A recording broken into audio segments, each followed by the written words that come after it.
Welcome to Spread the Word, a podcast brought to you by Bayes. Our mission is to interview and share perspectives on gender to our community. You're here with Audrey, Sydney, Ahana, Isha, Liz, Serena, and Aaron. Today we're here with Shehzad, and we're going to be talking about sex and gender. Okay, so the first question that we have prepared is, how do you view sex and gender, and how do you perceive these differences? So I believe that sex and gender are inherently different things. So in the past, sex and gender have been used interchangeably. However, the distinction between sex and gender in modern science and academia is clear as of right now. Sex refers to the biological attributes of animals and humans, for instance, chromosomes, physical features like genitals, hormones, and anatomy. However, gender refers to the socially constructed roles which determine and are partially determined by behavior and expression. So examples include like the two-spirit identity found in a lot of Native American cultures, as well as the hijra in India. So the next question is, how did your background affect these views, such as your family, culture, and other personal experiences? Yeah, so I come from an Indian American family, also a Muslim family. So generally our community's beliefs are pretty conservative. So sex and gender are kind of not thought of as very different, and it isn't acknowledged that anyone can be trans, or that someone could be non-binary. Those are elements of this topic which are just not found in not discussed within my community. So I was initially very ignorant about these topics. However, after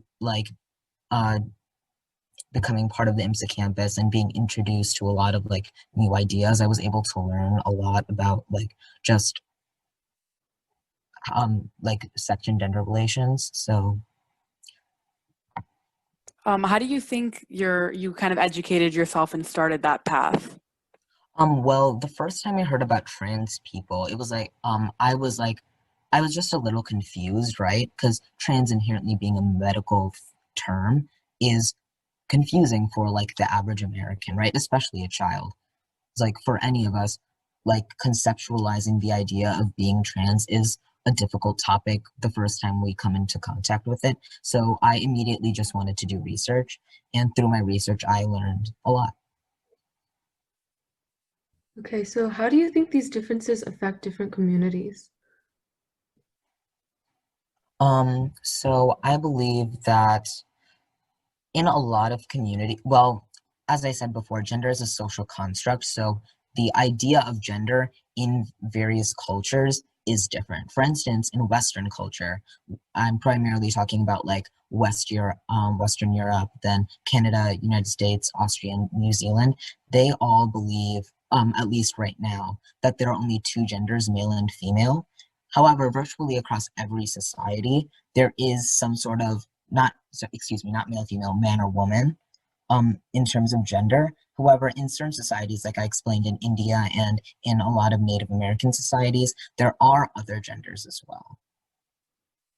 You've probably heard about the J.K. Rowling controversy. I'm just going to give a rundown of what that kind of was. So J.K. Rowling, the author, basically tweeted some pretty controversial things regarding sex and gender and kind of the differences.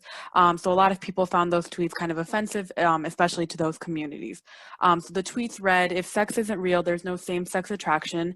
If sex isn't real, the lived reality of women globally is erased.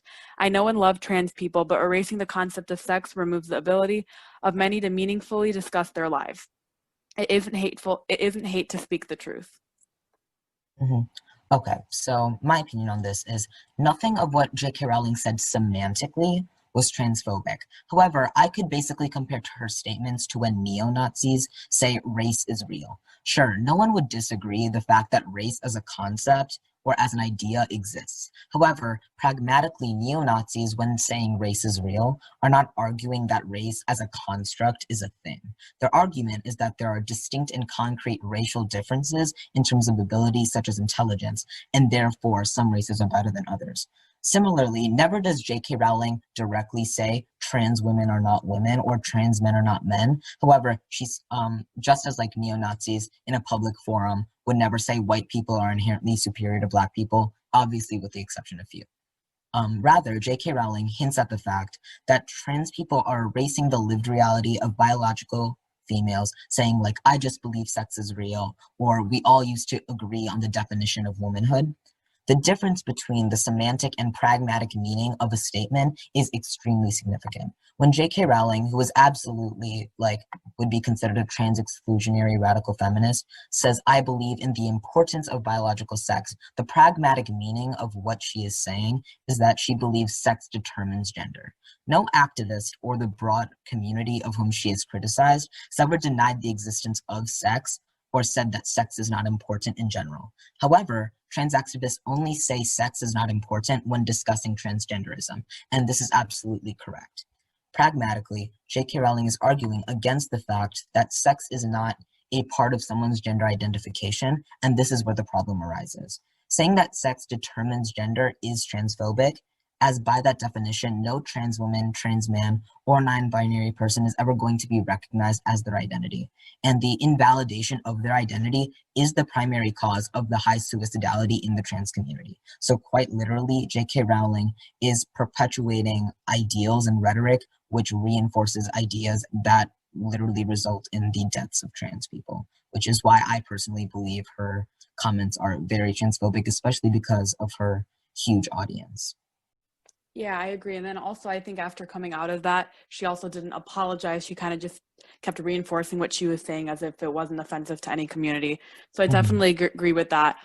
Just as an additional question, kind of just for your opinion, she also said, she commented on a different article saying, the article said, creating a more equal post-COVID-19 world for people who menstruate. And then her tweets following that made kind of a joke saying, oh, woman, going around mocking that, why didn't they say women instead? So why do you think that was kind of controversial? Yeah, as no normal person, when trying to refer to women, would say people who menstruate. It's pretty clear, and especially given her past tweets and past discussions about transgenderism, that she is trying to exclude trans women. And although probably not intentionally, she is also including trans men within that narrative because they are biologically women. So they also menstruate, which is you're invalidating both identities. Do you have any other comments you'd like to make regarding sex and gender, or anything else you'd like to kind of inform us? So I know in American society we still believe that sex is binary and that gender is not a social construct. However, I think this is really a dangerous take because, well, one, it's just not factual, and two, it does perpetuate ideals which harm the trans community. So, in regards to sex not being binary, there is a term in medicine called intersex, and this basically disproves the idea that sex is binary. So, intersex basically means or describes an individual with an anatomical or physiological anomaly within the human species, which isn't a bad thing. It's just saying that it's not conventional male or female. So this results in chromosomal, gonadal, and physiological differences in genitalia, which directly affect the sex of someone. So we're not talking about secondary sex characteristics, which don't actually determine sex, but are rather seen when looking at the sex differences between male and female. These are first-degree sex differences, which determine the sex of an individual. Given the fact that intersex people have those variety of chromosomal differences differentiating the imagined male-female binary, such as X, XO, or XXY, sex is just not binary. So then, in terms of gender being a social construct, biologists and psychologists, we can, for instance, look at the American Psychological Association. They have talked about how previous science has conflated both the terms sex and gender. However, they have now discovered through sociocultural psychology that there is nothing inherent about gender. Yes, gender is influenced by sex. Absolutely. No one would argue that. At least people who are arguing that gender is a social construct. We acknowledge that there are certainly secondary sex characteristics which influence how we perceive gender. That is why in every society there has been a male and a female. Man or a woman. So we acknowledge that a lot of secondary sex characteristics and the behavior, which is usually distinct between male or female, causes gender differences and gender being a construct within each society. However, it is not the determining factor at all. Thank you very much for that information. Audrey, do you have any other questions? I think that was all. Yeah. So thank you very much for joining us today. Do you have any other questions? No, thank you. Yeah, thank you very much. That's all we have for you today, and if you enjoyed this episode, make sure to follow us for future episodes and keep up with us on Instagram and YouTube at @Beas_IMSA. Until next time, spread the word.